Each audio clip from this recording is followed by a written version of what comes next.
Your alternative talk radio contact. The Planet. KGRAradio.com. With infinite complacence, people went to and fro of the earth about their little affairs, serene in the assurance of their dominion over this small, spinning fragment of solar driftwood, which by chance or design, man has inherited out of the dark mystery of time and space.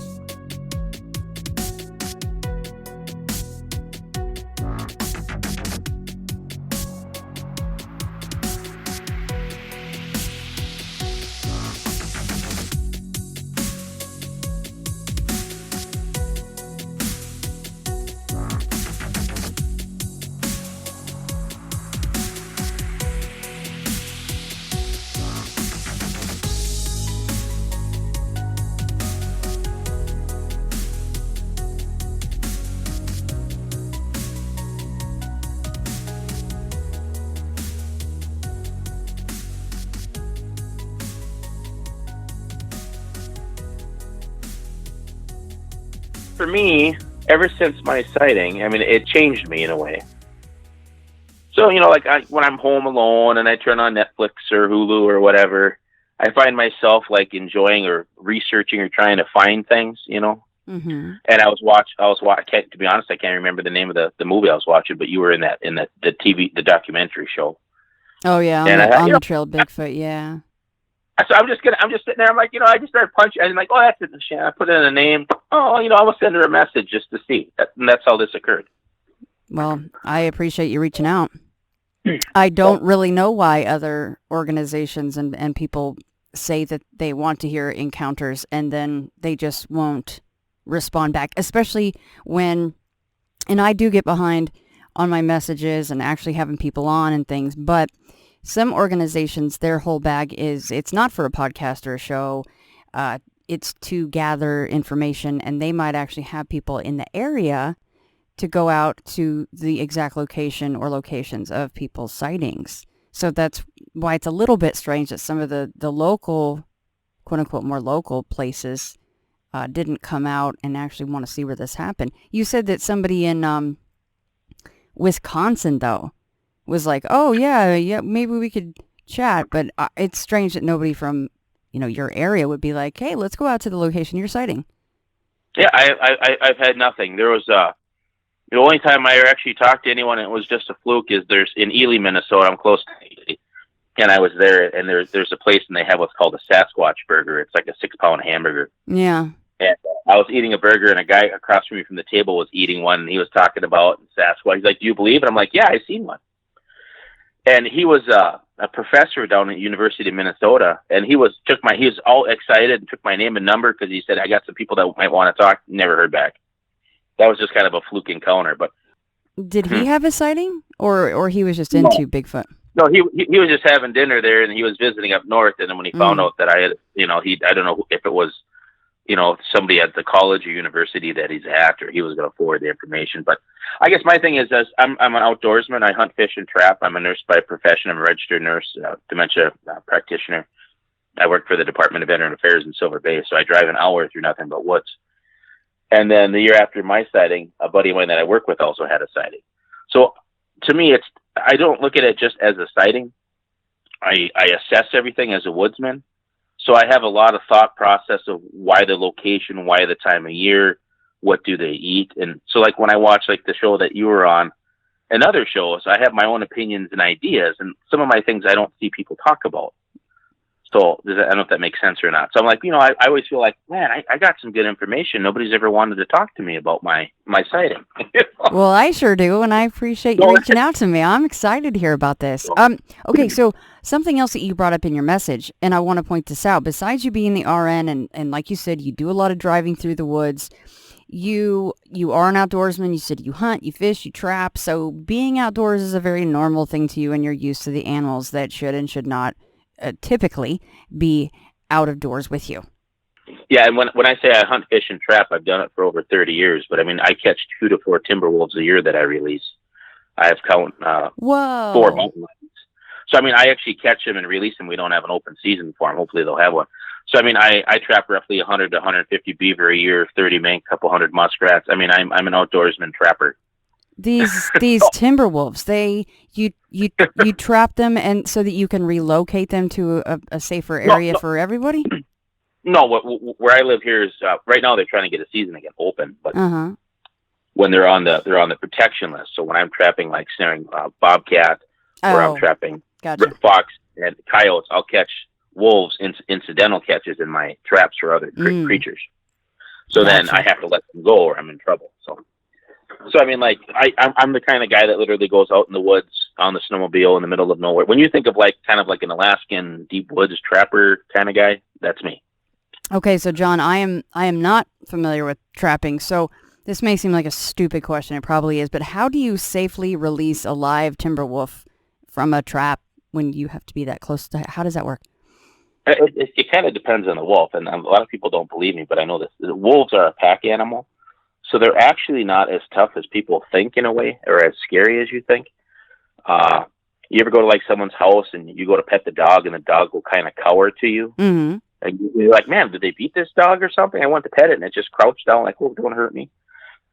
A lot of wolves will behave that way if right off the get-go you essentially dominate them.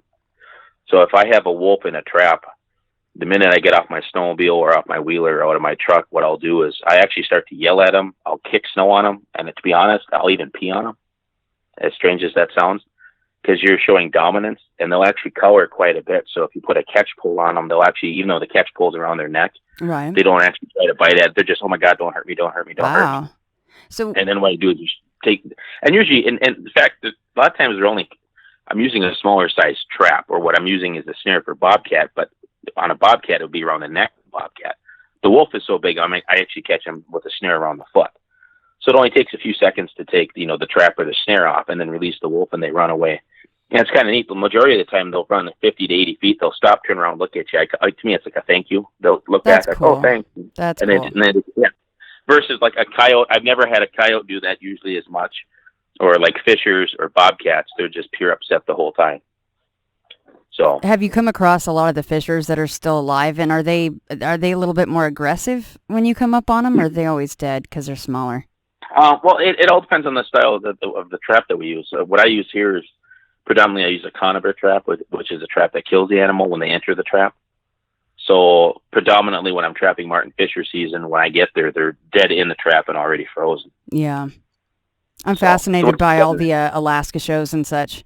And the guys that run these massive trap lines, in Alaska or something. I take off a month and a half each fall, and that's one reason why we're having the baby in September, because I'll be off 3 months for trapping season. But I myself run anywhere between 200 and 400 traps between traps, and I probably have several thousand. I have literally a 2-stall garage that's a trapping shed. And then you do all your skinning and tanning and all that stuff in that same shed?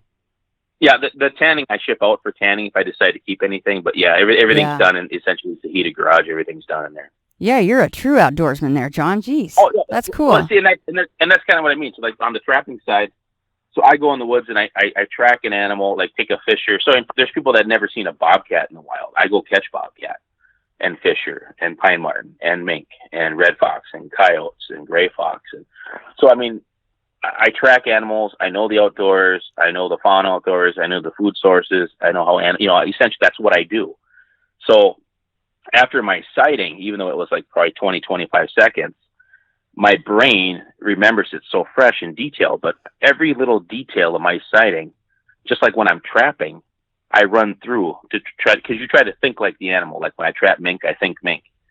Why did the mink go this way? Why did they go that way? Why did they run? So like when I snare an animal like a coyote or fox, when a coyote or fox is running in the woods, their nose is to the ground.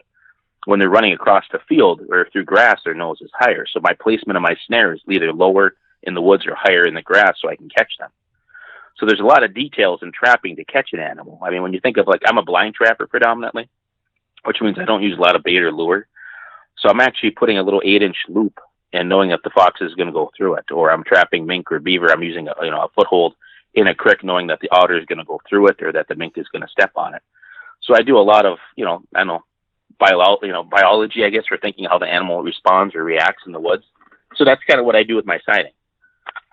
So without giving away or jumping ahead at all in your story, because I don't want to do that, because I want to hear everything nice and fresh and in order.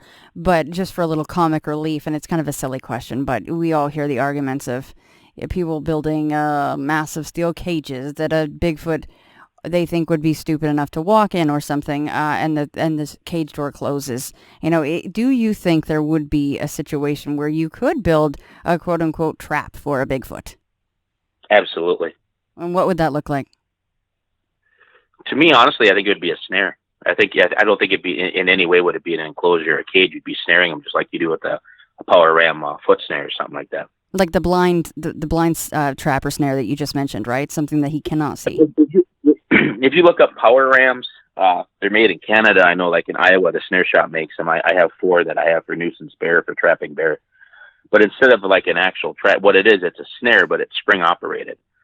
So instead of like a snare that would go around the neck, it's a snare that goes around, like the wrist of like a bear, above the paw. So what happens is you can put like a 5-gallon bucket connected to a tree, and there's bait in the bucket. And when it reaches through a hole in the cover of the bucket, it hits a latch. A spring sets the snare. So the snare actually has a spring attached to it. So it's just not the snare loop itself. There's actually, so to me, that would probably be the best form, would be a form of a snare, like a power ram snare. Whether it's a blind sit on a trail or whether it's something that they're grabbing or bait, that would be. I've thought about it. I'm not going to lie. There's the last few years I thought, I bet like now with a baby coming, it's like, do I go not hunting for it, but do I go explore? I've thought about just taking 4 or 5 days. I know and committing myself, like, I'm going out to the woods for this purpose. But I thought about it.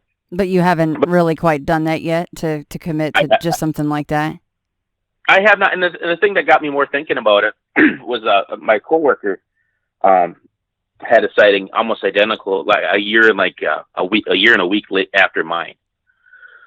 So when he came to me and talked to me about it, and what it was is a lady that I worked with knew that I had my sighting, and he confided in her, and she's like, hey, do you know John, the nurse, had a sighting? So then he came to me and started asking questions. So then he talked to me and opened up to me. But his sighting was within literally 2 or 3 miles, maybe 4 miles tops of where mine was. Yeah. So I tend to think the area that I'm at is a natural travel route. And I think it followed the creek bed. I think there's a reason for that. And even where it is in the forest, the weather changes right there. There's more snow starting at that point. So to me, it's just like with trapping. If I go in the woods, like if I'm trapping bobcat, we don't have a ton of bobcat up here. It's been kind of new the last 10 years. But when I go in the woods and see a bobcat track, it's just a random track. It can be a bobcat might have a 20-mile range.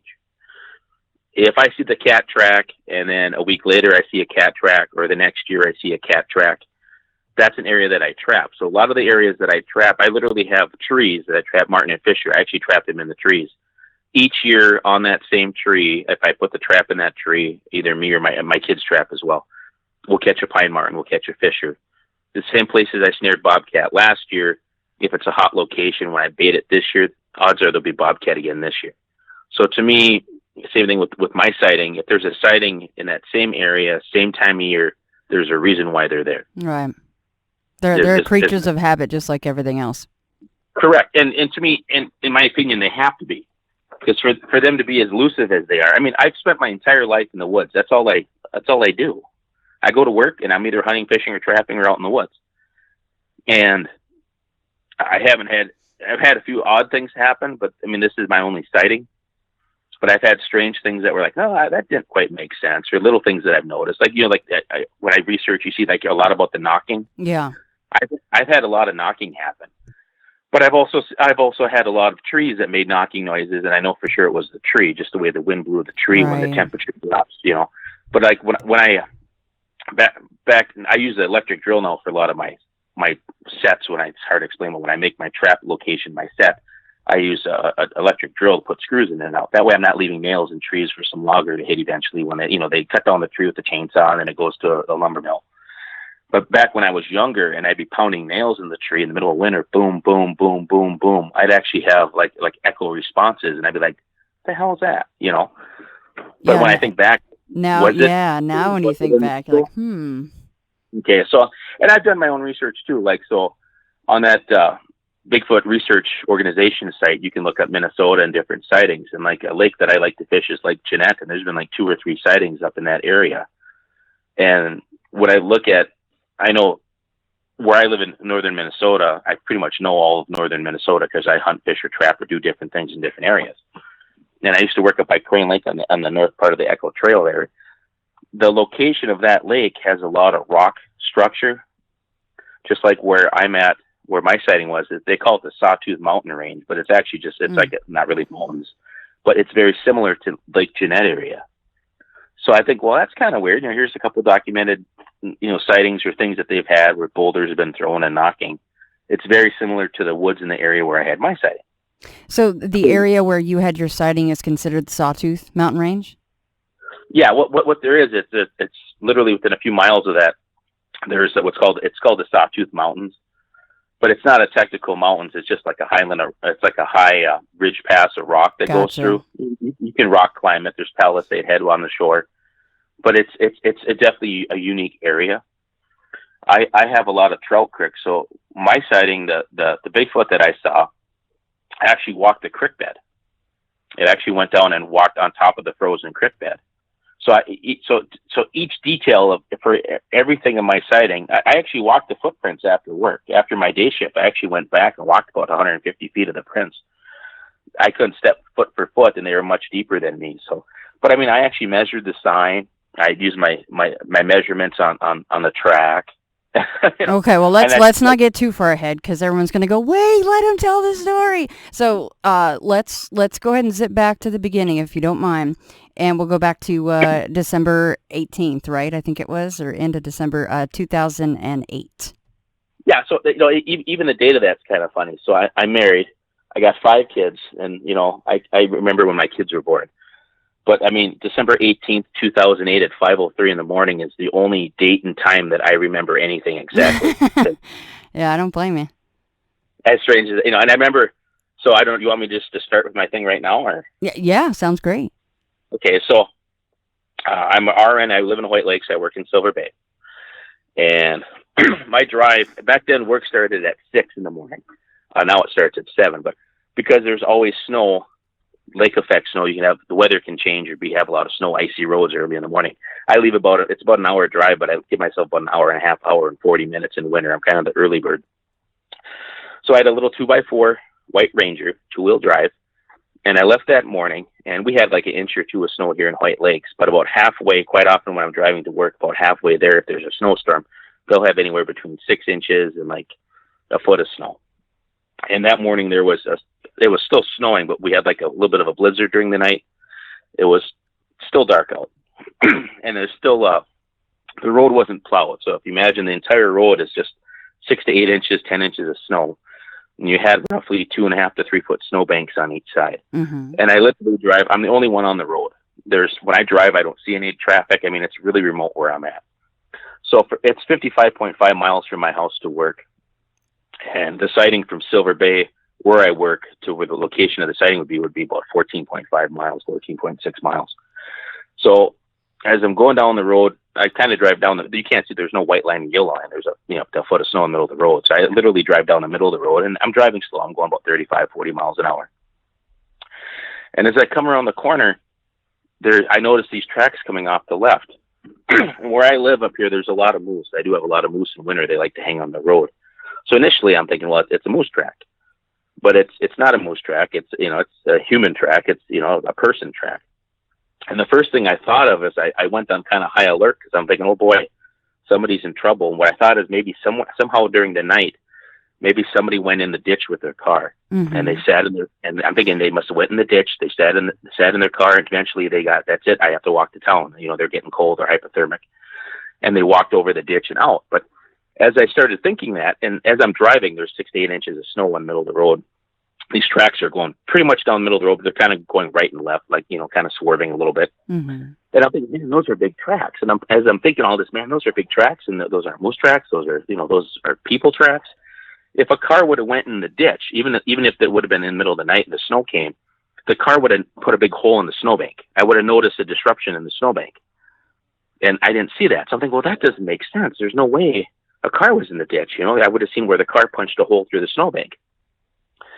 So as I'm driving slow and I'm looking for the tracks, I'm thinking, well, I'm going to find somebody. Either somebody's going to be walking, or I'm going to find somebody passed out on the road with that hypothermic, I'm thinking that it must be a person. The entire distance from where the tracks came onto the road is probably about a tenth of a mile, a little over a tenth of a mile to where I actually had a sighting went off the road. And like I said, I'm doing about 30, 35, 40 tops, but I'm slowing down to about 20 miles an hour. I'm kind of hovering over the tracks down the center of the road. As I look ahead of me, there's a little creek that crosses, and it's the East Branch of the Beaver River. And just beyond that, there's a dirt road that goes off to the left. Where that creek was, as I look up, right in the dead smack center of the road, there was a Sasquatch. There was a Bigfoot. And it wasn't like, oh, there's a person. No, that's not a person. For me, it was instantly, that's Bigfoot. I mean, that's what that is. It was probably about 100 yards away when I first saw it. And when it saw me, it just kind of stopped in the middle of the road. As I came up to it and slowly drove up towards it, it walked off the road down to where the creek bed would be. Now, what I did, and it seems funny, I've had people say, like, back then I had a flip phone. I didn't have a camera phone. I had a flip phone. And I hunt and whatnot, too. But I've had people say, like, afterwards, like, well, would you have taken a picture? I want to say, like, I hunt. And when I hunt, a lot of times we grouse hunt. So when you drive down dirt roads, you go hunting for these grouse or like a bird that you eat. And I always say, you never take your eye off the bird. If you see a grouse and you go to get like your shotgun and then you go, oh, where'd the bird go? I knew the minute I was seeing what I was seeing, I was probably never going to see this again. And I don't think I blinked. I intentionally, I didn't even try to blink. I just focused on it like I was a camera. Like, this is an opportunity. You're never going to see this again. And I just locked on and focused on it. I slowed my truck down without stopping because being a little 2x4 truck, if I stop, I might get stuck in the middle of the road. So I have to keep some momentum. But I actually slowed down really slow, and then I swerved to the left and swerved to the right. So as the Bigfoot walked off the road, I actually, instead of going straight down the road, I'm kind of going at an angle to put him in my headlight so I can see him. And he goes over the bank, and where that creek is, there's actually a sign right there. And the sign, it's got a post on each side, and it goes up, and the actual metal part of the sign is probably 18 inches by 4.5 feet. And it has the name of the little Beaver River right there. As it goes down the bank, it takes its left arm in its hand and it grabs the sign. So as I come up next to it, I'm pretty much almost facing it, and then I have to turn my truck so I don't go into the ditch at it. As I turn a little bit, eventually the light's going to be out of my the light of my truck because it's dark out. So, like if you're sitting in your vehicle, and like for me, I'm in my driver's seat and you're looking out the passenger, it's right at that where it's almost out of my light. As it's almost out of my light, it puts its head down. So it'd be like for the nostrils, and it had a really flat nose on it, but the nostrils that were on it and the mouth, it lowered it. So it was kind of behind its forearm and its bicep. So it was like, it flared out its back, and it was hiding its face and just looking at me. Almost like, I think you see me, but maybe you don't see me, but I'm going to hide my face a little bit so you can't see me.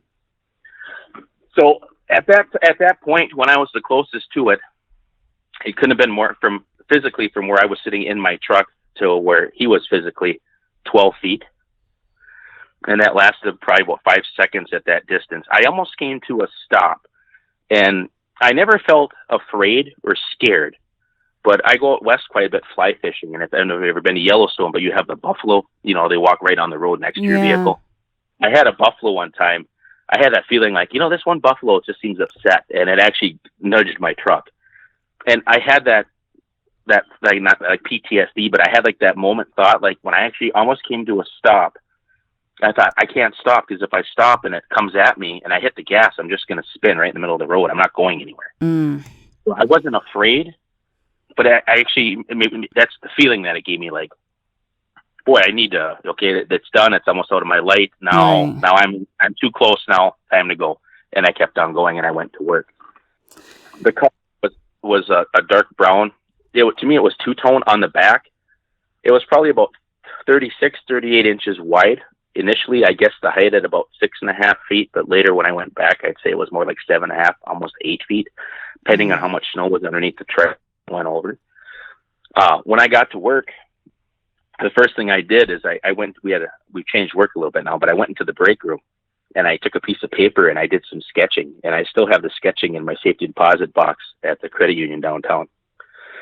And a lady that I work with, Mary, she's a HST at the time. Now she's our safety officer. But as I was doing the sketching, it was funny because I was excited and I'm doing the sketching, but she walked into the break room and she looked at me and she's like, Altman, what the hell's wrong with you? And I'm like, what do you mean? She goes, you look like you've seen a freaking ghost. I'm like, really? So she came over and looked at what I was drawing and she's like, oh shit, you did. And I'm like, yeah, I did. Oh my God. So apparently I looked pretty excited. I was going to say, it was probably just all over your face. You were so close to that thing. So how big of a hand did it have, in comparison to that sign, since it did grab the sign? Now, on the physical features, now this is what's funny too. Okay, like I hunt, fish, and trap, and I'm an outdoorsman too, and all that stuff. But in my mind, it's always been a male. It's always been a him or he. It's never, and I never saw any like genitalia or anything to tell me that. But it's just, there's no doubt in my mind it was male. Although, in my head it was a male. I didn't see anything to prove that. But to me, it was a him.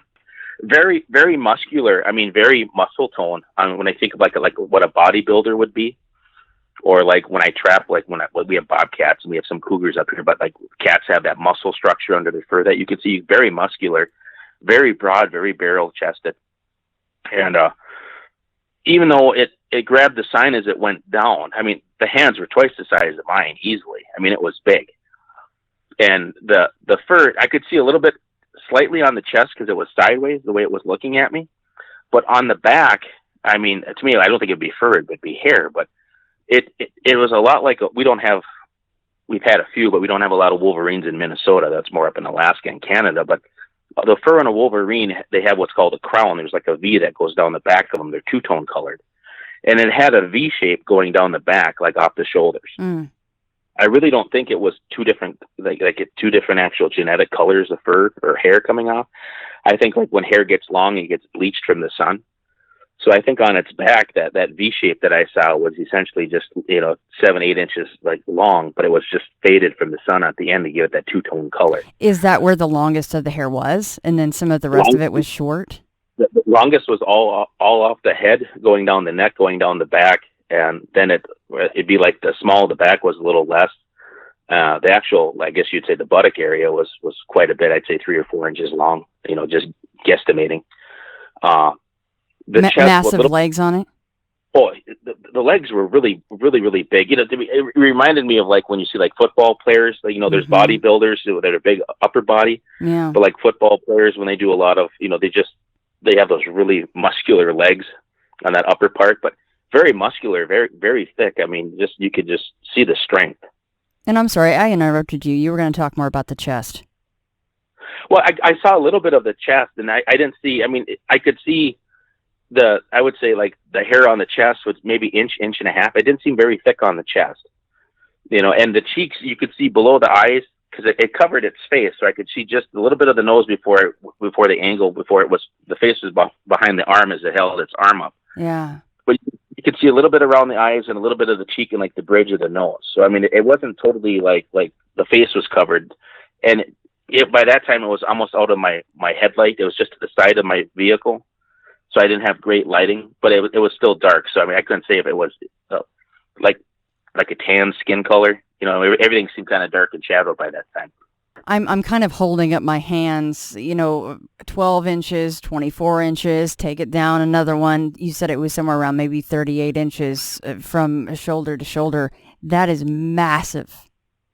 It's for me, it was around 36 to 30, a little over 3 feet, I'd say. Yeah. And initially, I figured maybe the height was like 6.5 feet, but I'm actually going to say it was probably more like 7.5, close to 8. What I did is I worked day shift that day, and then after day shift, when I drove home, I wasn't like, I wear boots, but I had just regular jeans and, like a sweatshirt and stuff on, even though it's winter. When I went back, I actually looked at the tracks when I walked into the ditch, because by then the plow truck came and it threw the snow into the initial footprints going over the bank. But that sign, and I've measured it, it's from the bottom of the sign to the earth ground in the spring is 9 feet on one side because the bank goes down 4 feet over. The other bar that comes down to post off that sign is about 10 feet. I thought maybe it was 8 feet to the bottom of that sign, but it's actually about 9.5 feet to the bottom of that sign. Oh, wow. So from the head to the bottom of the sign, when I initially drew my diagram when I got to work, I figured it was about a foot gap. So to me, I thought, well, the bottom of the sign's 8 feet minus, maybe around 7 feet. It's actually more like 9.5 minus, so you're maybe 7.5 to a little over 8 feet. And the other issue at that time too is because of the snow. Like I don't know if you've ever been in winter and walked in snow, but when you walk in snow, when you're stepping in at like 3 feet of snow, you don't go all the way down to the grass or the concrete or the road below you. So I don't know what the Right. creature's weight pushing down, how much was underneath his foot, at that location. Because when the plow came later that morning, it throws all the snow for about 15, 20 feet over the bank. So it really filled a lot of the tracks all the way down the bank into the creek bed. But I actually walked about 150, just shy of 200 feet of the tracks down the creek bed, which was pretty deep snow down that direction. So, so now we can kind of... Oh, before we go there, one more thing before I lose this thought. How would you describe the way that it moved? To me, it was very intentional, and it was almost like, well, I think, like initially I do a lot of thought process since my sighting. I'm driving my truck down the road, but it's snowing and there's snow on the road, which my truck was very quiet. So I think I caught it off guard. My driving slow on snow, and my truck was white, and even though the lights are on, it's snowing. In wintertime, it's very muffled. So essentially, I was totally silent in my vehicle. I don't think it even knew I was coming. All of a sudden, it was like, oh, there's a truck. So once it saw me and made the decision to go off the road, to me, it was very intentional. I mean, it went, and when I got close, it stopped, and it grabbed that sign. And I always wonder, like, the sign is the only thing going down that bank.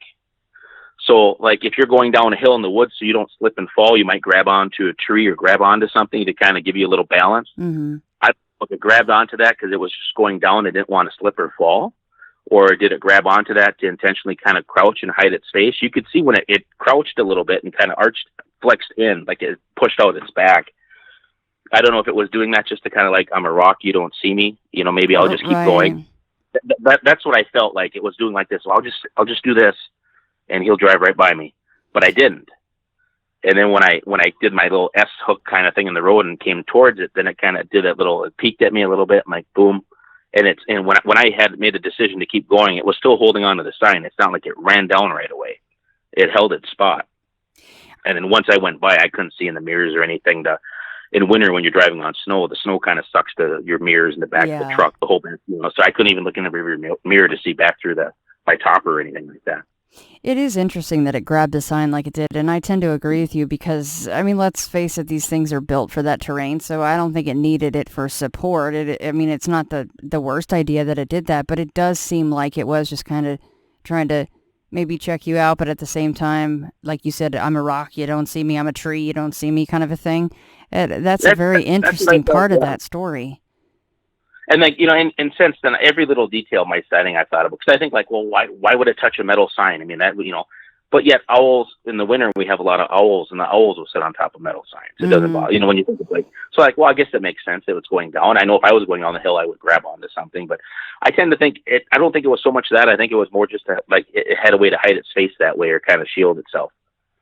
I wonder though, if the sign wasn't there, I mean, how much different would it have moved or gone over the embankment of snow? Or, I mean, the timing was very interesting as well, because you happen to come around and there's the sign. I kind of feel like it would have just kept going. I think if the sign would have been there, maybe it would have went at least down the bank, and it would have been, because literally within 2 more steps, it would have been out of sight. The snowbank was there, so when I was pretty much parallel to it, I mean, just about to where the groin would be what I could see from the groin up. Yeah. The legs were in the snow, but then it was also at a lower level because of the snowbank that was there in between us as well, because it was already down on that downward slope where it starts going down. So he moved very deliberate, but he wasn't panicked. I mean, and obviously he kind of stood there for a second, and like you said, he shielded his face, so he wasn't panicked in any way, shape, or form. He wanted to move, but... I mean, very large steps, but very intentional, very slow. It wasn't almost To me, it was almost like if you're, if you were on the road and somebody was coming, like, oh, I need to get off the road or move out of the way. Yeah. And then I felt like it was like after he went off the road, and he's only off the road a little bit, but almost like, oh, I'll just stop here and maybe he doesn't even see me. It's like he pulled the Wayne's World car, and then it's like game on, Oh, okay. So let's revisit what you've already kind of touched on, is the fact that you were on your way back home the next day, I'm assuming, right? And then you went down to this creek bed, you said, and there were tracks down there? Yep, it was, later that I worked the day shift that day, so then on the way back home. Right. Yeah, so then I would have been off work at 2:30, so it'd be probably around 3 o'clock, and it was, by then the storm was done, the weather was nice, it was clear sky. I stopped on the way home. Now, in between that time, the snow plows came, and when the plow trucks came, they threw the snow, so about where it initially stepped off the road would be like 3-foot tubes of, where the leg went down into the snow, but that was half filled from the snow. Yeah. So you couldn't see an actual footprint or nothing in there because the snow was filled. But when you went down the bank, you could measure, you still had a little bit of snow from when it snowed a little bit, like an inch into the track. So you couldn't see like a toe mark or anything like that. But I mean, I know, like if on a human, if you take your hand flat and you stretch out kind of like between your thumb and your pinky is 9 1/4 to 9.5 inches. So on me, it's 9.5. So from pinky to pinky, thumb to thumb, if I measure, it's about 18.5, 19 inches. The track, once I got down there, would have been about 18 inches. It was just a little less than that. Where the toes would have went across was about a little better than half. It would have been about 5.5, 6 inches. And then it got narrow, and where the heel would have been about half that, about 4.5 inches. And you said you could not match the stride. No. Oh, no. And that was kind of neat too, because keep in mind the snowplow, when it went by, threw snow into its footprints, into its tracks. And when I say tracks, it was like a 3-foot snowbank. So I mean, it's where it stood went down over 3 feet, 3.5 feet. My groin, I could step in the initial first track, but when I would try to step into the other one, where the tip of my toe would be, it'd be almost a foot before where the heel of that track would have went in that initial hole. So and when I go like to the rifle range target shooting, like one step is almost a yard. So it would have been like 3 feet. So it would have been like maybe a little over 4 feet, 4.5 foot stride. Wow. Going over. But my groin touched the snow. So as I'm stepping and I go to try to step in the next one, it's so deep that, and I'm about 5'9.5", 5'10". I got pretty short legs. So I wear like a 29-inch inseam on my pants, 30 tops. But when I would step for just me making my track, my groin would drag. So you wouldn't see just like the footprints. You could see where my whole, my body actually moved through the snow. When it went through the snow, you could see where no groin, nothing even touched the snow. Gosh, that is a big animal. That's a massive stride too. And you say the tracks looked about 18 inches long? Yeah, and and that's on me. It was, like I said, it's about almost 19 if I measure, but using my measurement 19, it was about inch and a half less, so 17.5, 18 inches. But that's roughly at the bottom, trying to reach down because the snow was still about 1.5 2 feet going down that bank side. Once it went down, it actually walked the creek bed is frozen, so it was safe. It's not that deep. It's like a brook trout stream creek that runs towards Lake Superior. But I walked 150, 200 feet tops. By then I was getting cold. I wasn't dressed for it. And I thought, I wasn't scared ever, but it was like, this is enough. Okay, this is interesting. But even looking at the tracks, I think, well, why did it go down the creek? And I think, well, maybe that's how they, migratory. Where I live up north here, it's pretty vast, but the deer actually travel down closer to Lake Superior because it's warmer by the lake. So the area where I live in White Lakes, it's really cold. It might be a 20-degree, 30-degree difference in winter. And where my sighting would be, there'd be a lot more snow. You get lake effect snow, so there's a lot more snow closer to the lake. So I've always thought, well, do they follow the creek beds? Is that like a travel road for them? Is there like a roadway they can walk down the creek bed? Being so tall, if you're standing in a creek bed, only half your body is below the actual ground level. So you're actually kind of hiding. If you're eating fauna, like, by that time of year, we have quite a bit of berries and stuff on trees that are left over, and we have a lot of cedar. And white-tailed deer eat a lot of cedar. So I always think that, I could see them eating cedar and things like that. The creeks themselves, they have brook trout in them. So a lot of times a shallow creek will freeze. It'll freeze to the bottom, but the water will run up. It'll actually drive trout and on top of the surface. So you'll find trout and stuff. So I would think is a way that, do they walk it for feeding? Is it part to hide their body? If they're in deep snow, I mean, the only predators that we have some cougars in this area, but we have wolves and packs of wolves. But an animal that size walking in deep snow is at an advantage if it's down in the creek bed. So I put a lot of thought into why the creek bed. Is it, It certainly seems at least the trees would be out of its way. It wouldn't have to be dodging any trees down in the creek, right? And anything on the side of the creek would be at a closer level for reaching into. A lot of trees with the snow on them lean over the creek. So yeah, essentially it's almost a tunnel. But yeah, I mean, you're not having to push stuff because with a snowstorm, the snow sticks to the trees until the wind knocks it off. So I mean, these drawings, that would be so cool to see those one of these days. Do you have any snapshots with your phone of these drawings that you did? I don't. I stuck it in my safety deposit box, and there it's been. And I put it in there thinking, someday when I'm dead and gone, they're going to go down and think, oh my God, what did Dad see? And I told he really did have a picture, that he drew. So your kids do know about this, and your wife? My wife, my parents, yeah. When I got to work, Mary, that came in and saw what I was doing, so she knew. And there's another lady at work that she talked to, and the lady said, "Hey, I had a sighting, or I know some sightings." She lives up in Isabella. And then a buddy of mine at work, over a year later, he had a sighting within about 3-4 miles of my sighting, and he happened to talk to Mary because he's friends with Mary. And then Mary told him of mine, so he kind of came to me and, hey, have you ever seen anything? I'm like, yeah. And okay, so he shared his sighting with me. So, and that literally was like a year. It was the next year, but it was like a year. And mine was on the 18th. I think his was like Christmas Eve. They were coming back on Christmas Eve or Christmas from a Christmas party on the range. That's a hell of a Christmas Eve gift right there. Well, yeah. Do you mind telling that story? Yeah. So what happened the following year, and it would have been like a little more towards the spring. So it would have been more like the end of February. When I was at work, I can't really use his first name. I talked to him actually last night about it because I told him I was going to be talking to you, and he's like, I don't really want my name used. I'm like, that's fine. But he came to me and said, hey, have you ever seen any big wildlife? And I'm like, you mean like moose and stuff? And he's like, anything bigger? And I'm like close to 8 feet with red eyes. And then the eyes illuminated red. They were just like a dull red to me. Reminds you like when you have like in my old baby book, my mom has pictures of me, and you have like red eye in some of the photos. Right. So with my headlights, the eyes were red. So when I was talking to the guy at work, I'm like, you mean about 8 feet tall with red eyes? And he's like, exactly. I'm like, yeah, I had a sighting. He's like, oh yeah, Mary told me about it. I had one too. And I asked him, well, where was yours at? And he goes, about 3-4 miles before the Beaver River Road. So from Silver Bay, mine would be 14.5 miles, and his was within that 3-4 miles beyond that. So in that same area.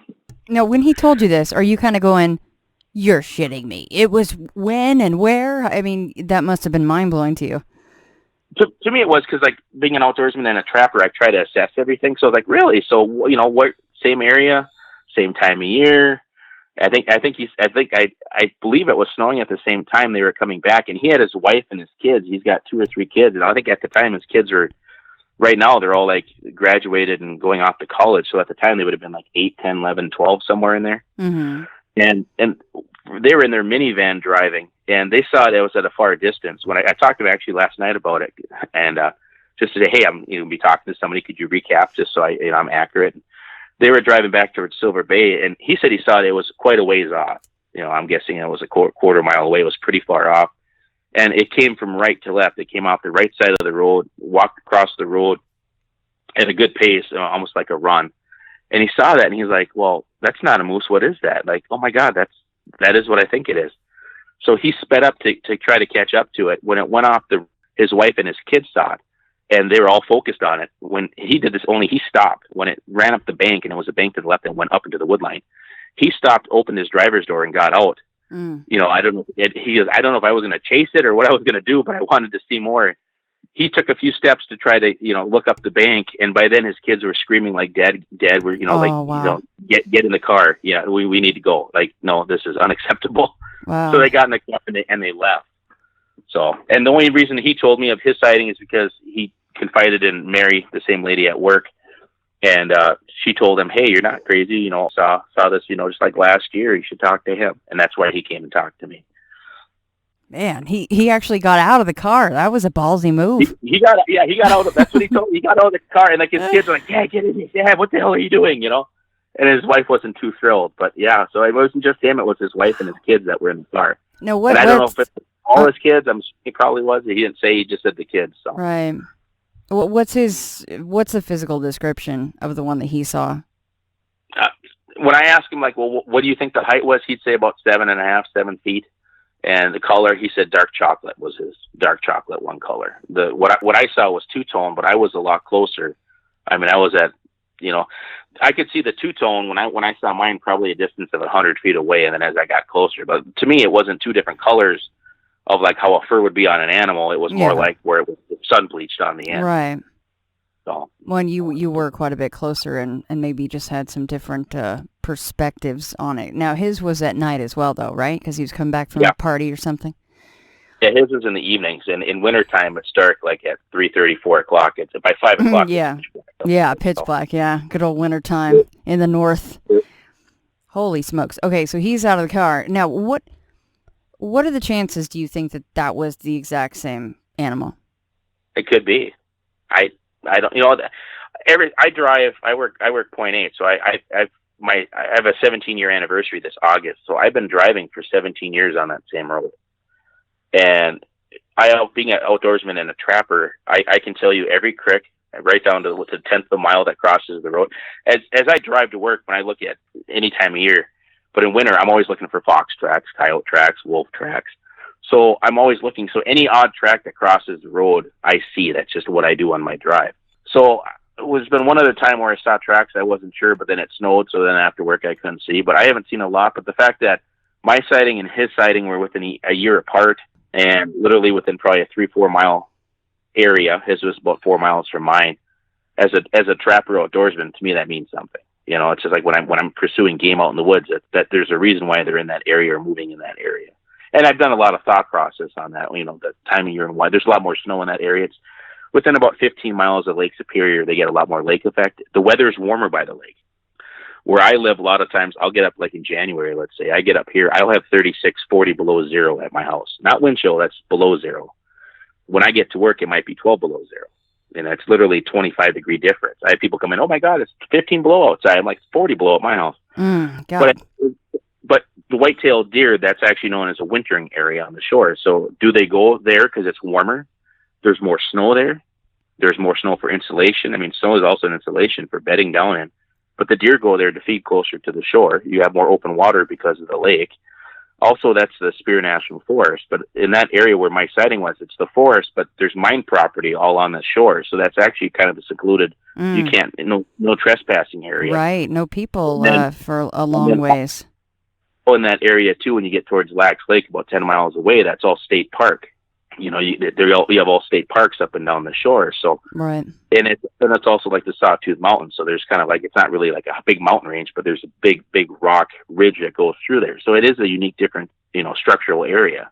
So you do a lot of trapping and fishing and such. Now, the hunting aspect of it, obviously in state parks you can't hunt, and then on private property you're not supposed to go and hunt. So how much of that, however many square miles would you say a Bigfoot could roam to where they don't have to worry, for the most part, unless it's somebody poaching, about someone carrying a massive gun around there?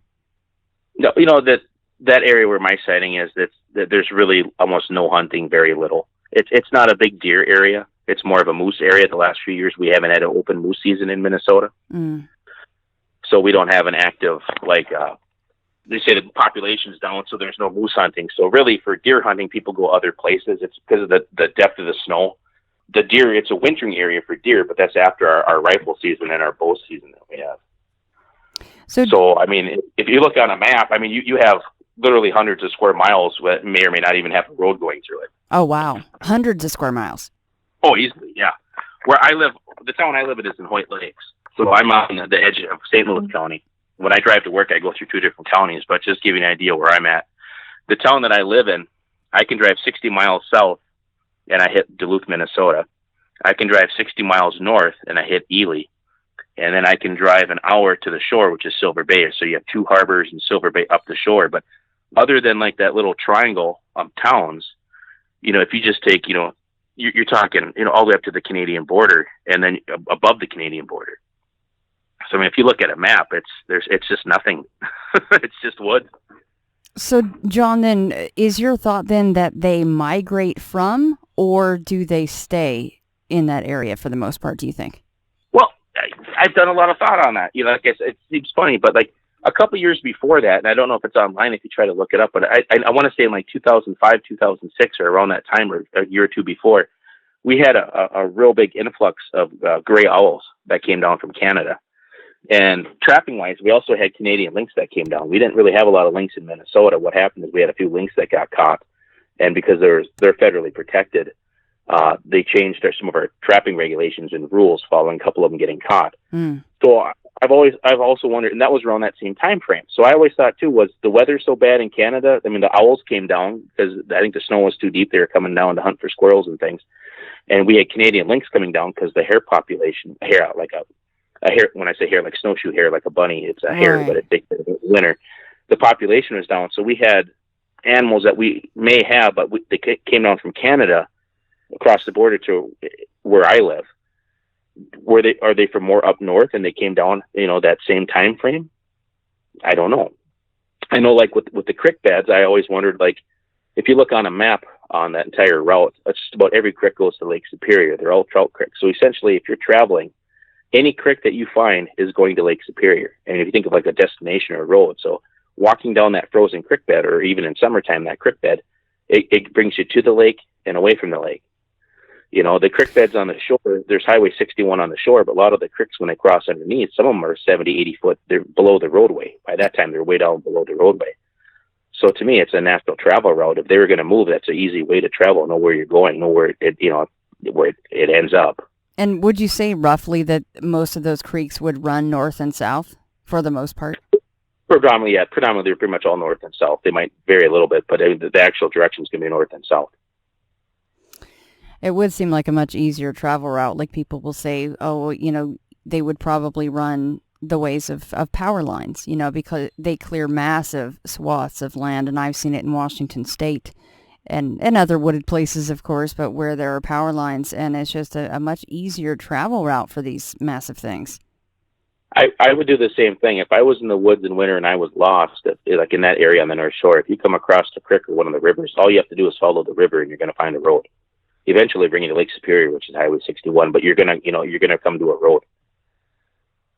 So, John, what about, are you familiar with theories on, what happens to some of these missing people in the woods? Do you think that Bigfoot at all might be the culprit of people going missing, kids going missing, things like that? I thought about that, and I don't know. I mean, I just had my one sighting. After my sighting, I had a really boy, I got to research this. I mean, I had this, there's got to be other people. I've seen this. It's true. It's out there. And then you go on YouTube and you go on the videos and you see stuff that that could, okay, I might think that's real, or there's somebody making a joke about it. Mm-hmm. I think about that. And I think, there's a lot of people that go missing in the woods, and we have quite a few in Minnesota that happen, but I don't know. I honestly don't know if that happens. I could see possibly something like that happening. I mean, they have to be curious. They have to know our whereabouts. Even same thing like in my sighting, when I go trapping, or I'm sure like in the state that you are, if you know animal behavior at all, if you're on a trail, a deer trail, so if you're on a 4-wheeler trail or on a road, a deer trail comes off the left, and then you see a trail coming out of the left side on the road. If you turn and look on the right side, you'll see where the trail continues. Mm-hmm. A trail always goes across the road. It's always one direction. It continues like an intersection. Now, coming up, our bear season in Minnesota for black bear hunting starts here pretty quick. The baiting season starts here in another week and a half. When I drive down a road during grouse season, if I see a trail on my left side, I look on the right and the trail continues. I know it's a deer trail. If I see a trail on the left side of the road going in all by itself with nothing, let's say, on the right side, I know it's a person that made that trail. They have a deer stand there for bow season. They're baiting for bear. A trail always continues. But using that same thought process and what I saw, there's two thoughts to this. When the Bigfoot came out onto the road and walked down the road, does it do that to throw off its scent or to throw off its trail by coming out and going down a half mile and then going back in on the other side? The other thing, I put so much thought into 30 seconds of my entire life in seeing this. Did it intentionally go down the road knowing that its tracks would be erased? I mean, if you live in the woods and you know that it's snowing, and obviously you know that there's snowplow trucks that clean up the roads, you know that if you walk over the bank and down the road in the bank, when the snowplow comes, your tracks are gone. On either side of the road, that plow throws the snow 20, 30 feet. So there's no really existence. I mean, like if I would have been driving to work, let's say I never had my sighting, if I would have been driving to work, I never would have seen a track. The only tracks that would have been visible were 30 foot down the bank at that time, which I can't see from my vehicle on the road. Do they know that? Is that a way that they hide their tracks in winter? I don't know. You think walking in a creek bed, if you're in the woods in wintertime, you walk down trails, or even in summertime, do they walk down an open creek because they don't leave footprints? Or even in winter? I mean, very few animals like mink and animals like that will run a creek bed in the winter on a shoreline, but an actual river or creek, do they actually go up and down that creek knowing that nobody's going to go down a frozen creek? The snow is the deepest in the creek. In winter, I would never walk down a frozen creek with snow in December, January, February, because there could be water underneath there. There could be slush underneath there. And sometimes there's 3, 4, 5 feet of snow. But with that size and that height, they could go down that thing like nothing. Yeah, that doesn't bother him at all. Yeah, that is a strange point, because why didn't it just, where it popped out, like you said, a game trail would continue directly across from where it came out, but he decided to walk down the road. And it's not like the creek would change that much, even 100 yards down. So that is a good point, that it walked down the middle of the road, maybe thinking that, well, nobody really drives this much, and this, it all gets covered up anyway, so I'm just going to walk the easy path for a while, the really easy path. And now, where I live too, moose do the same thing a lot. So, like, in winter, we have salt on the road. They'll come to get the salt off the road. But where I live too, the moose will actually hang around. When you think of like a cow in a field, they don't just cross the road as I'm driving home. There'll be an area 300 yards, a half mile long, where the moose has been there all day long. Like everybody will go to work and like, hey, did you see the moose? Yeah, I saw the moose. Did you see the moose? When you drive home, the moose yeah. is still there. They'll hang out in an area. So, I mean, is it that same thing that snow is so deep, so it's just a place to take a break? I think a lot of times, like, we have predation, we have wolves, and the wolves eat the moose and eat the deer, and the ditches is an area that they like to attack, and there's also a lot of scavenging too. So, do they scavenge? I mean, a lot of cars will hit a deer, and the deer's in the ditch. The wolves, the eagles and everything, the ravens in winter will scavenge on that. Is that a food source that they can look for? I don't know. But like I said, in my being an outdoorsman and a trapper, I follow animal tracks and I study animal behavior because that's my target species. So a lot of people have never seen, a bobcat in the wild or a red fox in the wild. I go out and I catch these animals and skin them and sell their furs and whatnot. But you have to know the species that you're after. So even in my sighting, being a trapper, that's how I kind of look at it. Like a hunter, like, why did I see that? And when my friend at work had the same sighting in that same area, okay, that's twice now. So what is it about that area or that time of year? So I put all that into my thought process. So you're also a hunter. So what size weapon would you need to take that thing down, if it would even be possible?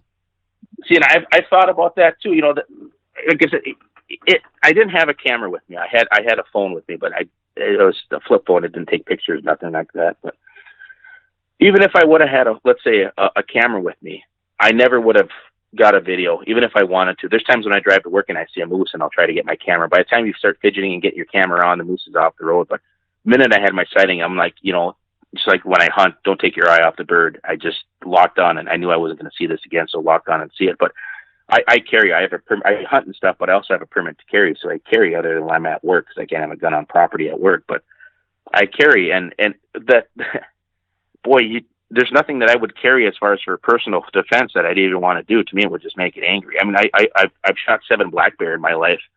And I vary anywhere from 44 Magnums to 45-70 Governments, which are big calibers. Because when you're bear hunting, where I live, it's an early season in September, so it's a lot of green. So you really want to put them down. It's not like there's snow where it's easy to track them or find blood. So you want to do enough damage where they're down. It's a big game animal if you look at it like that. You'd want something big. To me, it'd be 44 Magnum for a pistol. I wouldn't even think. If I wasn't, to me, from what I saw. From what I carry, like a 380 or 9mm, I wouldn't even I'd run. I don't know if I'd even stop the fire. I would probably start running. Yeah, it seems like especially something like a 9mm, that's what I have as well. Even if you have a Defender round or something, you're just like, no, I'm not even gonna, like you said, you're just gonna piss it off. Yeah, a hollow point would have no penetration whatsoever. on something. It was so massive in size, but just the muscle itself and the fur on top of it. Mm. Like I said, I hunt whitetail deer, I hunt black bear, and then I also trap in the winter. So I dispatch a lot of times I snare, and they're dispatched when I get there, or if I have animals when I get there, I can dispatch them. But so a lot of the animals, when I shoot them, and when I butcher all my own animals, when I shoot a deer, I skin my deer and I butcher my deer. So you get to see what the impact does on the animal, depending on what caliber weapon that you're using and style of bullet. And you'd have to have something big. I mean, you'd be talking 30-06, 270. And I don't know. It was big. I mean, it was 36 inches across, 38 inches across. I mean, it was like a 55-gallon drum barrel of a chest. Right. You know, you think of like penetration. I'd run if I was. Yeah. And I never felt scared. That was the funny thing too. Is there's a little bit of that too. Is I never felt scared during my sighting, except for when I almost came to a stop, and I had that same like, oh, that time in Yellowstone when I had that like, I'm vulnerable now. I'm almost at a stop. If that thing comes my way, I'm going to hit the gas and do right. Spin. So the what if came into your mind, and obviously if the what if happened, you probably would have instantly been like, oh shit, now I'm in trouble. But it didn't, so you weren't scared. Yeah, and then there's part of me that also thought like, boy, I could have just hit the gas and tried to jump the ditch and hit it. But that never came across my mind at the time. It was more like, this is a beautiful thing. I'm never going to see this again. It was rare. Right. And then I've always thought too, is like people will ask me like, well, how do you know what you saw? It's like, I knew what I saw. I've never seen a hippo. Like I tell people, I've never seen a hippo in my life. I've seen hippos on TV. I've seen drawings. I've seen books. I've seen magazines. But if I saw a hippo at the zoo, I'd say, well, that's a hippo. And they'd say, well, you never seen one before. Well, I knew exactly what it was. Not like it could have been. Yeah. I know exactly, without question, instant believer right now. And before that, I wasn't a non-believer. I was like, man, all the times I've been in the woods, I've never really seen anything quite yet, But instantly when I saw that, I knew what I saw, and I knew it was something special. See, John, I really like that explanation, and I know you're kind of new to who I am and the show, and I've said this so many times, and people are annoyed with me saying it, but I ask that a lot, and I also bring up the point that I have never seen a Bigfoot. I have been into Bigfoot for I don't know how many years, far too many, and I'm obsessed with it, but I'm pretty sure that for the most part, I would be much like you, to where I would be like, my mind is the camera, and my mind needs to absorb this. And it's something that you brought it up before. Like, people are like, well, why didn't you get a picture? Why didn't you do this or that? And you're kind of going, that was a once-in-a-lifetime experience. And a lot of people say to me, the thought of taking a picture didn't even cross my mind, because I was in a little bit of shock, because I'm kind of going, oh my God, it's real. It's right in front of me. It's happening right now. And that's what I did. Like I said, now starting in mid-September here, we have our grouse season, so we do a lot of road hunting. So you drive down the road, and essentially, I don't know if you know what a rough grouse is. They're like a little camouflage chicken. Mm-hmm. You'll see them on the road, and then you're going to open the door and take out your shotgun and load your shotgun. And what'll happen is you take your eye off the bird, and you get out and you load your gun, and all of a sudden it's like, where's the bird? Did it run across the road? Did it go back on the left side of the road? Did it fly? Was there two of them? So when I had my sighting, my first thought was, don't take your eye off of it. You may not, even if I would have had a camera and I would have went for a camera and took my eye, would have ran, yeah. To me, it was cool. It was special. I honestly, I don't think I blinked. I remember thinking like, don't even blink. You're never going to see this again. Don't even blink. No, I like that explanation, and I appreciate that explanation, because I know that a lot of people catch shit for, hell, they might have even been holding the camera in the hands and it's just down at their sides, but they're in shock. I would love to see the person that is questioning said person, if they get a picture when that actually happens to them, because I don't think people realize the life-changing event that it is if you see something like that. I don't care if, like me, you've been talking about it for 10 plus years or whatever it is, or if you've been into this since you were 3. I don't care. It's still going to be shocking because it's right in front of you. Now, John, as far as where you live and your lifestyle, and you take the kids out in the outdoors, which is wonderful, by the way, that the kids are actually out doing that stuff with you. But, I mean, since that night in 2008, are you a little bit wary of taking the kids out? Does it make you maybe not that you wouldn't have kept them close and safe anyway, they're your kids, but you know what I mean? Are you kind of a little bit more wary of where they go and keeping them in sight and maybe what's around you? A little bit. What was weird is that following year or year and a half, it dawned on me, and what was kind of interesting is where I live in White Lakes, it's an hour drive. So my sighting would be about 40 miles from my home. When I trap, I run about a 30-mile trap radius. So like I'll trap 30 miles towards work. I take time off work for trapping season, but I trap like where my sighting was. I actually run a trap line within about 10 miles before that. And then I go on kind of like, if you think of like a target, my town's in the middle. The year after that, my Martin Fisher Bobcat season, I actually trap Highway 11 to where my sighting would be. I didn't go that way at all. And it's like I never made a decision not to go that way, but I remember like that winter, okay, I had my sighting. That winter and the next season, and then the season after that, it was like, I always, if you look on a map where I'm at, there's a lake that I like to trap by. It's called Sullivan Lake. And it's probably about 12 miles before where my sighting was. And I do a lot of my Martin Fisher trapping by Sullivan Lake. There's a little campground there. There's a little road that goes behind the lake. I found myself like 2 years later realizing like, I haven't trapped Sullivan Lake. Why haven't I trapped Sullivan Lake? And it wasn't like I made it like, oh my God, I'm afraid, I don't want to go there. But I think subconsciously my body I avoided it. Right. I mean, I still drove to work back and forth. I'm not scared when I drive back and forth from work. I go through every day I drive to and from work. I see where my sighting was. But that year and that year after, and just that third season after that, it would dawn on me like, I really haven't been there at all. Like, am I avoiding going there? I mean, I'm not afraid, but I told myself, I couldn't find myself having a reason for why I didn't Martin Fisher trap in that area.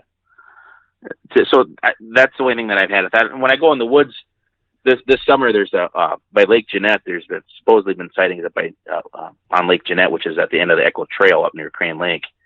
And there's a lake that I've always wanted to fish called Echo Lake. There's a little resort on it, Trails End Resort. And a buddy of mine, Brian, and I were fishing on it this summer. I always wanted to fish it, and I had the opportunity to. And we were up there fishing, and I'm like, God, with this Echo Lake, we're within like 10 miles, 5 miles over. There's supposedly been some sightings or some things going on. And I was more heightened because the structure, there's a lot of rock structure, which matches the area of my sighting. So I found myself, we're trolling. So when you're on a new lake, you kind of don't know the lake really well. So we just troll the shoreline all the way around the lake. And the lakes that I'm at have very few cabins. You might be the only boat fishing on them. I mean, I'm pretty remote, middle of nowhere. But I mean, I found myself like always looking a little bit. Even when I drive to work now, there's times where I see a track across the road. I'm sure it's a moose track, but I'll turn around just to double check. Yeah. But I'm not really, I would say, afraid in the woods, but I know that I'm not the biggest thing out there, and there's a little more mystery. I have also, like, even all the years, I mean, I'm in the woods a lot. I spend a lot of time in the brush, but I never saw any real tracks or any indications before that. And like, when I was younger, I know people talk like about hearing wood knocks or knocking on trees. I had things like that happen, but I've also had trees that when the weather gets cold, they make a knocking noise. I've had echoing, but I've always thought, when I would trap, I would use more nails and hammer. Now I use more like screws and trees and whatnot. But when I'd be pounding a nail in a tree in the middle, 30 below in the middle of the woods, boom, boom, boom, boom, boom, and as I'm setting the trap 5 minutes later, I hear a boom, boom back. And I'd be like, what the hell is that? That must be just the wind blowing, or maybe it's the snow falling off the trees making noise. But did it match? Like if you would hammer the nail in 4 times, you would hear 4 knocks back? That was the weird thing was when I would hear like a knocking noise to it, it was never just one. That's where it would get because when you're in the woods, like you might have a snowstorm during the day, and when snow melts, the snow will fall. You'll hear one little crack, but sometimes the trees will make a knocking noise. To me, even if they're not moving, I think it's just the temperature change in the wood, right. The moisture. But it always seemed to kind of echo, be like 2 or 3. So I'd be pounding into nails, and I would stop, and then you'd have a boom, boom, boom. When you'd be like, well, that's kind of weird. Is there someone like that was, But at the time, I never even thought, maybe that's a Bigfoot, or it never even crossed my mind. But after I had my sighting, you kind of think back to like all the, this happened once in the woods, or that happened, or I know, like I said, I never really paid attention to like videos or things like that till after my sighting. I wanted to see, you know, like I know I'm not crazy. I know what I've seen, so I know it exists. So you know, some of those documentations out there, they have to be real because I had mine. Mine was real. And I see where people will see things like where trees are piled up strange in the woods. And I've seen that. I've seen like where it's like a partial structure where you have 3 or 4 trees, you know, not like essentially like a classic teepee form, but where there's some trees laying. And, you know, when I'll look at that, I'll be like, well, that doesn't really make sense. Like, how did that one get there and that one get there? And that one's broke off, but that tree's 20 feet, so it didn't break off and fall. So I've had little strange, you know, quips like that out in the brush where I kind of paused and thought, like, well, that's kind of weird. But I never really thought of like Bigfoot at the time. You know, those are things that I noticed that I thought were weird prior to my sighting. Yeah. I mean, 11 years later, driving down the same road, you know, back and forth. Do you ever not think about it when you get to that point in the road? I think about it every day. Yeah. Every day I drive by, you know, every day I drive by that location. And a lot of times, like, even though I work there, so occasionally we have some people that I work with that live over here. I'll be going down with my wife or like my parents, or sometimes I got to run to work for like a 2-hour meeting. So somebody will go with and they can putz while I do my meeting. And I'll be like, yeah, you know, I had a Bigfoot sighting right here. Grab down to that sign right there. I mean, you know, about 6 feet up, 7 feet up on the sign right there. That's where the, you know, every day I go by when I drive, you know, and even like the sighting that in my mind, it's just like a little movie reel. It's like it's tucked away. I pull out and I can just, like when I'm explaining that I'm in my truck and there I am, you know. And like the funny thing that's always got me too is, you know, December 18, 2008 at 5:03 in the morning, I looked at the clock. The minute I went by, I looked at the clock to see the time because I thought you're going to want to remember. Yeah. I can't tell you that you know, my wife's gone at the moment, was with the kids, but I can't tell you the time my kids were born. I mean, I knew it the day they were born. I sit and think, okay, they were born, 9, you know, like, okay, so, you know, I can tell you that, you know, like nothing, the day and the time of my sighting. Yeah. Because it made such an impression on me. Are you hoping to see one again? Oh, I'd love to see one again. And like, I always pay attention when I'm in the woods too. And that's the thing too, is if I was in the woods and I was hunting, I wouldn't shoot it. I wouldn't, you know, unless it was like a personal defense in some way. You know, I never felt truly scared. And then when I'm in the woods, I don't think about it, and I don't feel scared when I'm in the woods about it. My kids go in the woods. I live on the edge of town. I have woods behind my house. I'm surrounded by Spear National Forest. Yeah. So, I mean, where I live, you pretty much can walk out your back door with a loaded gun, and within 5 minutes, you could be hunting, you know. And I'm kind of in Redneckville, so when you hear gunshots, nobody says, oh, there's a shooting. It's just, oh, it's somebody in town hunting. We actually have in-town bow hunting that's starting up here pretty soon. So, I mean, it's just where I live is a really unique place, and it's just outdoors life. That's what it is. But I've never been afraid ever since, but I'm always looking for that track, you know. Now it's like when I see a moose track, and now I'm always, anything that's, you know, I'm looking, you know, is that a human track? And I do see that sometimes where like people, like when they're visiting, they'll park and they'll walk up on the bank and take a picture by it. And I'm like, oh, you can see where a car pulled over, and that's, you know, those are human tracks. And they come back down the bank kind of thing. But I'm always looking for a track or something that's odd. When I watch a thing, you know, like people always say, well, you know, I know what I saw and I know it exists. So as an outdoorsman, you always think, okay, well, what do they eat? Do they scavenge? I mean, like I trap. So I'm like, in winter, I use beaver carcasses and venison scraps, and I'm using piles of bait that are anywhere between 20 and 200 pounds of meat. I've never had a track or anything at any of my carcasses or my carcass locations or piles that resembled anything human or like a Bigfoot. So, I mean, I always think, well, what do they eat? I've never had anything even attracted. I use a lot of scents. We use a lot of, when you think of like a skunk, we use skunk essence in winter because it's so cold. It's a potent smell to draw stuff close. But like the deer in our area eat cedar. We have a lot of cedar trees. And when you're in the woods, you won't even find a branch from a cedar tree unless it's 8 feet, or the deer will stand up and eat it. But if deer eat cedar and snowshoe hares eat cedar, is that what they eat as well? I mean, they have to eat something. That's, you know, the way I look at it. So I'm always thinking, what are they eating? What are they doing? That kind of, you know. But yeah, I'm always looking when I'm in the brush. But I'm not really afraid of going on the brush or nothing like that. More heightened or more curious, maybe. Well, if you ever make it back to the credit union and happen to open up that safe deposit box, I would love to see that sketch. Even if you didn't want it shared with anybody, yeah, I would love to see that sketch one of these days. Yeah, I can dig it out. It's the last time I saw it, it was like, oh God, I think it was like 3 years ago. I keep all my titles and stuff there, and it was like I couldn't find something home. Like I know it's down there, and I was like pulling everything out and digging. Like, oh, there that is. Oh, my kids are gonna think I'm crazy when they see this. So they're like, man, that told us a story, but we actually have it drawing. That is so cool that you did that. Artist by any means, but that was my thing. Well, like when I go to work as a nurse, we do like if somebody has a fall. We'll do like, when you discover somebody on the floor, we do a quick sketch of what you saw when your memory's fresh. So that's essentially what I was doing. Yeah. I wanted to write down what I saw, just the date, the time, what I saw, and some details. That way it was there. That's what they do with victims of crimes. They say, we have to do this now. We have to get the sketch artist out here and do this. So it's so smart that you went right to work and you sat down. And then, of course, Mary comes in and goes, oh, what you got there, John? What you doing? I love that. When I never felt scared at that time, like, you look like you've seen a freaking ghost, and I'm like, what? You were probably really, really focused, and you, come on, you were like, I saw freaking Bigfoot. In your head, you're just kind of probably freaking out, even though you didn't think you were showing it outwardly, but you probably couldn't help that. It must have shown on your face. My biggest thing is like when I came home with my wife and like my mom and my dad. Because it's like, how do you tell somebody what you saw? Right. They're your loved one. They're your parent. They trust you. They know you. And it's like, how do you even be, And I'm so like, how did that go? What did you say? And did you tell your wife first? Yeah, actually, at the time, I'm divorced and remarried. So it would be my ex-wife at the time. But I told her that next day. Not the same day, but the next day. I'm like, I got to talk to you about something, And she actually grew up in Finland area, which is down by where I work. And she wasn't really surprised. She's like, I've always heard people say things or, strange things that have happened. So it wasn't like, oh, you're crazy. You did not. I'm like, yeah. So to me, which was a lot, almost like having our conversation now.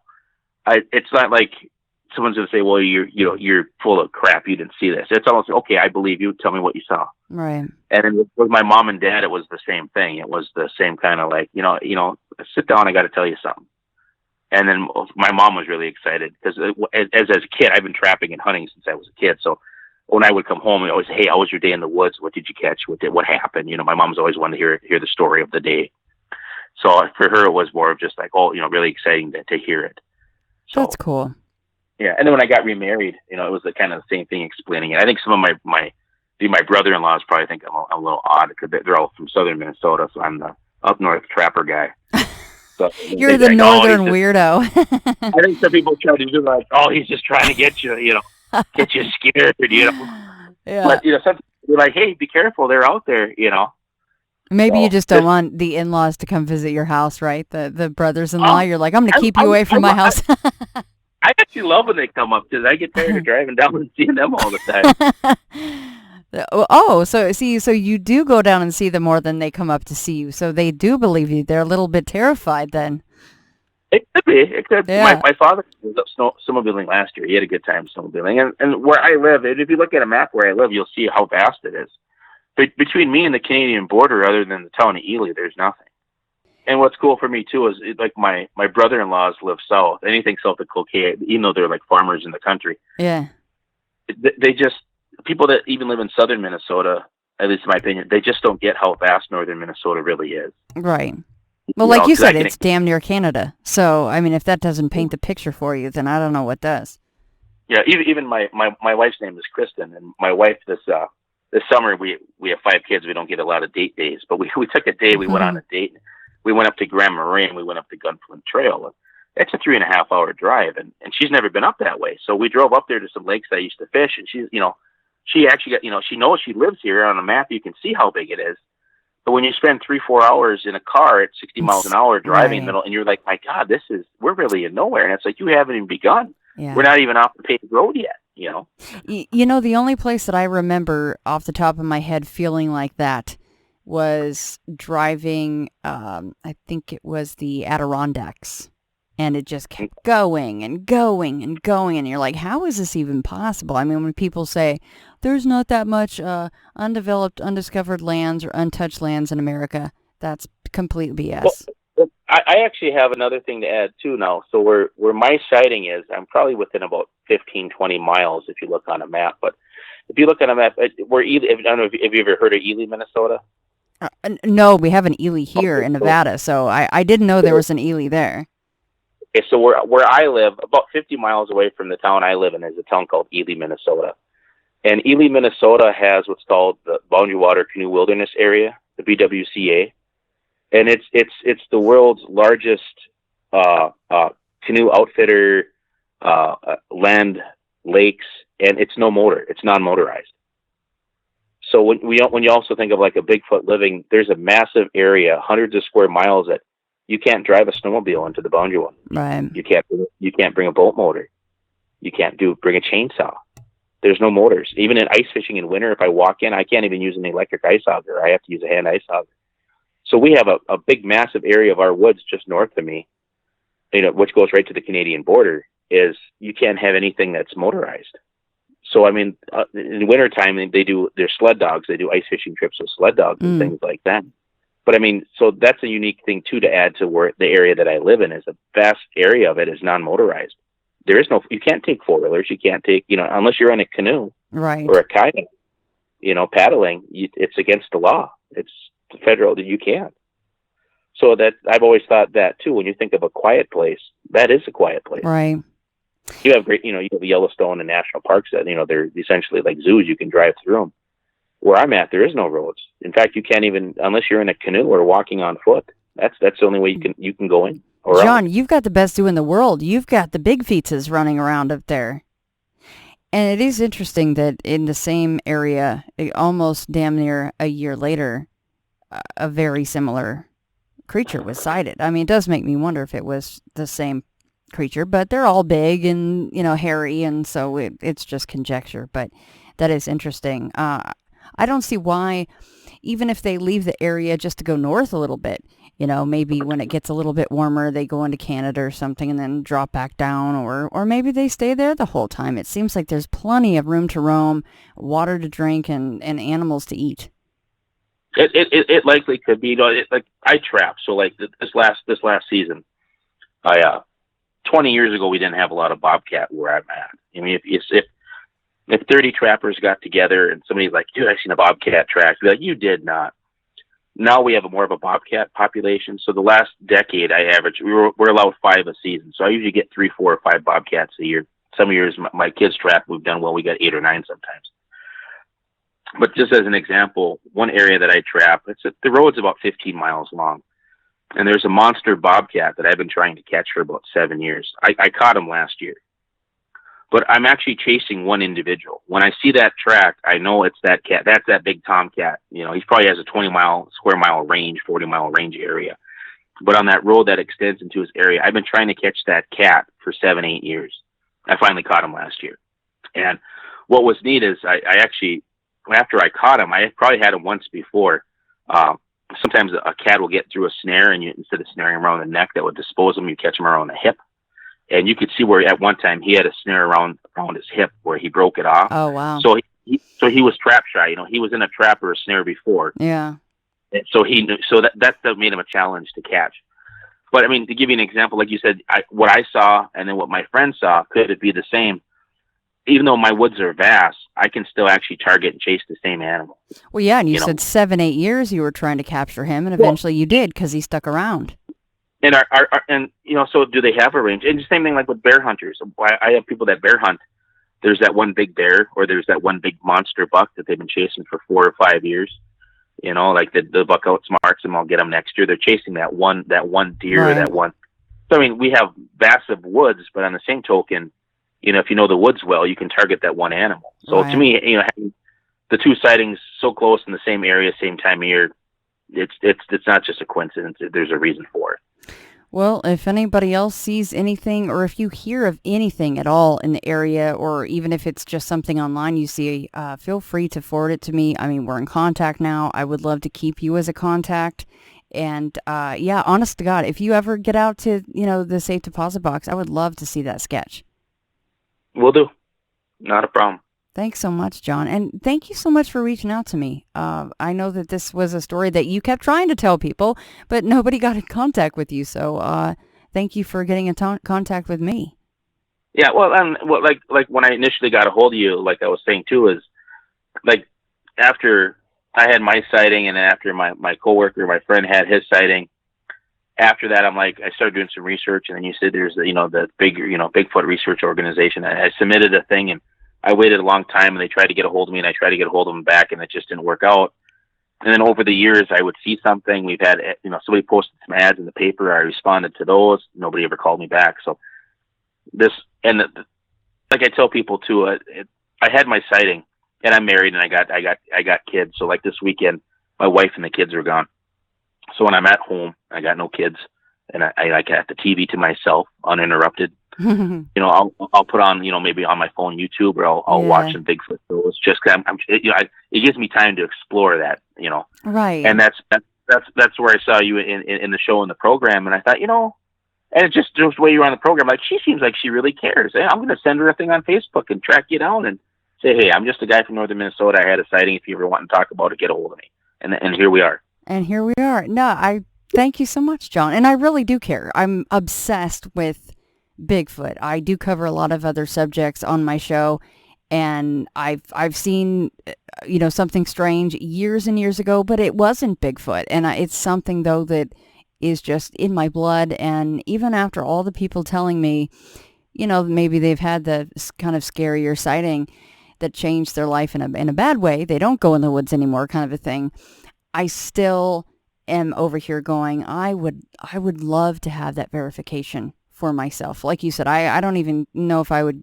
give a shit if I raised my camera or video. Like you said, it would probably be gone and you would lose the rest of your sighting. But I do care. Is what I was getting at. Well, thank you so much, John, and thanks for taking time on one of your precious quiet days there, one of your days off. It's the only day I have. We have a baby coming in a month. So oh my goodness! You better get some sleep then too, huh? That's the plan. Yeah, a lot of extra sleep in the next month. Oh, well, congrats on that too. Thank you very much. All right. Good night. You too. Bye-bye.